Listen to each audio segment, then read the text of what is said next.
안녕하세요 여러분.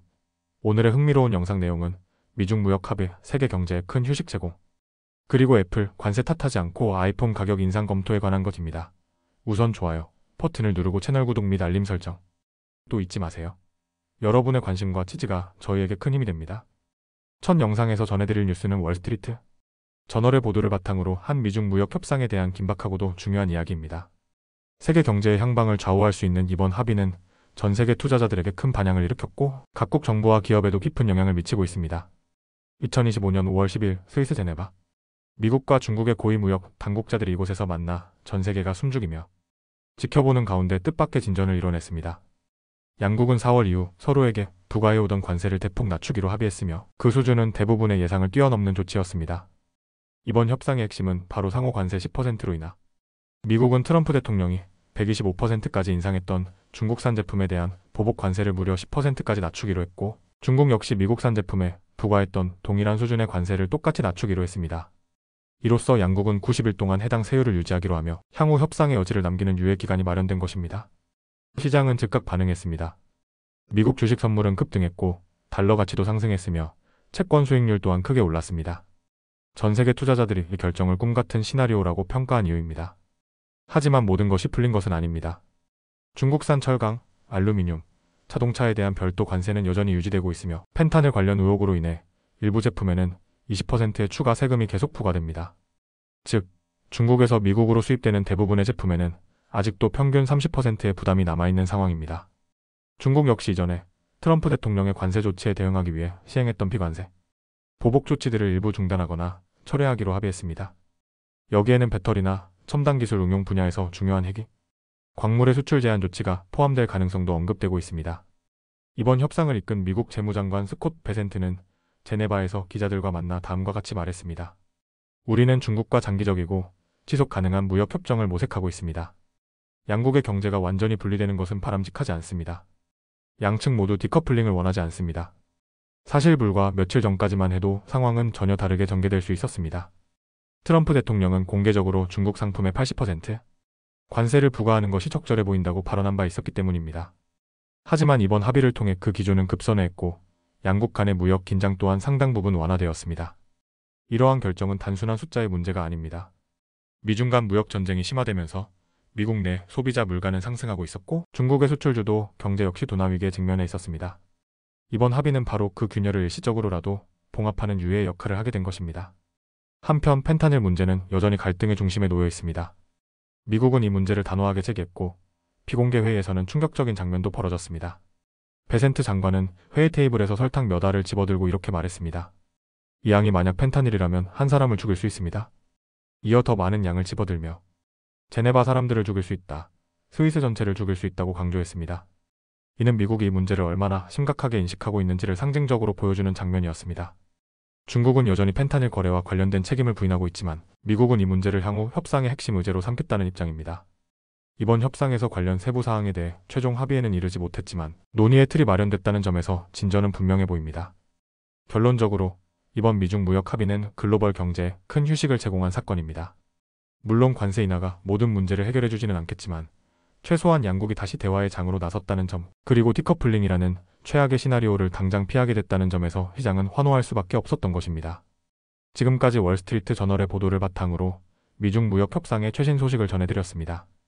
이제 다음 협상 라운드가 어디로 이어질지, 그리고 펜타닐 문제를 비롯한 남은 쟁점들이 어떤 방식으로 풀릴 수 있을지 관심을 갖고 지켜볼 필요가 있습니다. 다음 영상에서 전해드릴 내용은 월스트리트 저널의 보도를 바탕으로 구성한 이야기입니다. 세계에서 가장 영향력 있는 기술기업 중 하나인 애플이 미중 무역 갈등의 복잡한 현실 속에서 어떤 전략을 펼치고 있는지를 다루고 있습니다. 이번 영상은 아이폰 가격 인상 가능성과 그 배경, 그리고 애플의 글로벌 공급망 재편 움직임에 대한 심층 분석을 담고 있습니다. 2025년 봄, 애플은 자사의 상징인 아이폰 시리즈의 새로운 라인업을 준비하면서 한 가지 중대한 결정을 앞두고 있습니다. 바로 가격 인상 여부입니다. 하지만 애플은 이 가격 인상의 이유를 관세 때문이라고 공개적으로 밝히지는 않을 계획입니다. 애플 내부 관계자에 따르면 이번 가격 인상은 새로운 디자인과 기능, 추가 등 제품의 질적 변화에 따른 정상적인 조정으로 포장될 가능성이 큽니다. 그 배경에는 단순히 원가 상승이라는 경제적 이유뿐만 아니라 정치적 해석을 피하려는 전략적 고려도 숨어 있습니다. 실제로 며칠 전 미국과 중국은 제네바에서 열린 고위급 회담을 통해 대규모 관세 완화에 합의했습니다. 서로에게 부과되던 보복성 관세를 대폭 낮춰 일시적으로 10%로 제한한 것입니다.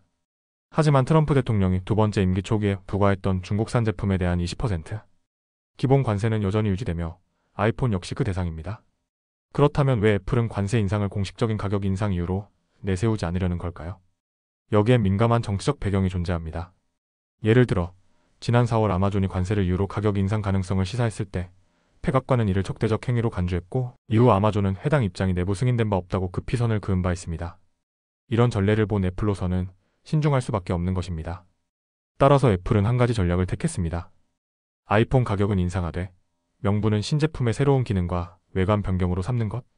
예를 들어 올가을 출시될 예정인 신형 아이폰은 초박형 디자인 등 외형상 큰 변화를 예고하고 있으며, 이 변화가 가격 조정의 정당화 수단이 될 수 있다는 분석이 나옵니다. 하지만 이렇게 말처럼 쉬운 일만은 아닙니다.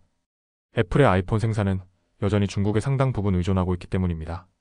특히 수익성이 높은 프로와 프로 맥스 모델은 여전히 중국 공장에서 대량 생산되고 있습니다. 애플은 인도에서도 프로 모델을 생산하고는 있지만 인프라와 기술력의 한계로 인해 중국 수준의 생산량을 확보하기에는 아직 역부족입니다. 실제로 투자은행 제퍼리스는 작년 미국에서 판매된 약 6,500만 대의 아이폰 중 절반 이상이 고급형 모델이었다고 분석합니다. 이러한 프리미엄 모델의 수익성이 크기 때문에 중국 공장에 대한 의존은 당분간 불가피해 보입니다. 애플 내부 관계자에 따르면 중국산 제품에 적용된 관세만으로는 공급업체와의 단순 협상을 통해 해결할 수 있는 문제가 아니며, 결국 가격 인상이 불가피하다는 점에서 이번 결정은 덜 나쁜 선택이라는 표현이 나옵니다. 이제 다시 팀 쿡 CEO의 대응 전략으로 돌아가 보겠습니다. 쿡은 관세 인상에 앞서 미국 수요를 충족시킬 만큼의 재고를 미리 확보했고, 생산 기지를 인도로 이전하는 작업도 서둘러 진행하고 있습니다. 실제로 그는 이번 4월부터 6월까지의 분기 동안 미국 시장에 출하되는 아이폰 대부분이 인도에서 제조될 것이라고 공식 발표하기도 했습니다. 하지만 인도의 역할 확대는 아직 갈 길이 멉니다. 현재 인도는 전 세계 아이폰 출하량의 13에서 14%를 차지하고 있지만 애플은 올해 비중을 2배 이상 늘리려는 계획을 추진 중입니다. 기술 분석기관 테크인사이츠의 아빌라시 쿠마르 애널리스트는 2026년 말이나 2027년 초쯤 되어야 미국과 인도의 수요를 동시에 충족시킬 수 있을 것이라고 평가했습니다. 다만 현실은 그리 간단하지 않습니다. 채퍼리스는 인도에서 2년 내에 고급 모델 4천만 대를 생산하는 것은 매우 어려운 과제라고 지적했습니다.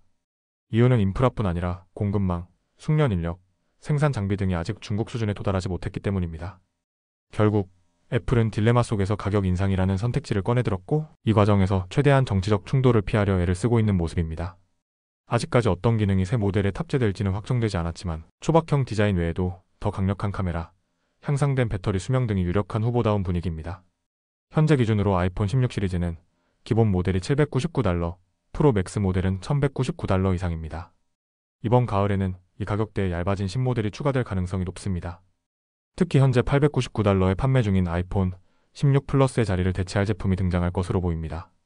한편 팀 쿡은 이번 분기 애플이 약 $9억 달러의 추가 비용을 관세로 부담하게 될 것이라고 밝히며, 그 이후 비용은 더 늘어날 수 있다고 경고했습니다. 이는 단순히 숫자의 문제가 아닌 애플의 글로벌 전략 전체를 다시 설계해야 할 중대한 신호이기도 합니다. 오늘의 이야기 어떻게 들으셨나요? 세계 정세가 애플 같은 거대 기업에도 얼마나 깊은 영향을 미치는지, 그리고 그들이 어떤 방식으로 대응하고 있는지를 알 수 있는 흥미로운 사례였습니다. 앞으로 애플이 얼마나 빠르게 인도 중심의 공급망으로 전환할 수 있을지, 그리고 소비자들은 얼마나 이 가격 인상을 수용하게 될지 계속 지켜볼 필요가 있습니다. 지금까지 애플과 미중 무역 갈등에 관한 깊이 있는 이야기, 월스트리트 저널 보도를 바탕으로 전해드렸습니다. 오늘은 여기까지입니다. 다음 영상에서 더 유익하고 흥미로운 내용으로 찾아뵙겠습니다. 이 영상은 투자 의견이 아닙니다. 매우 감사합니다.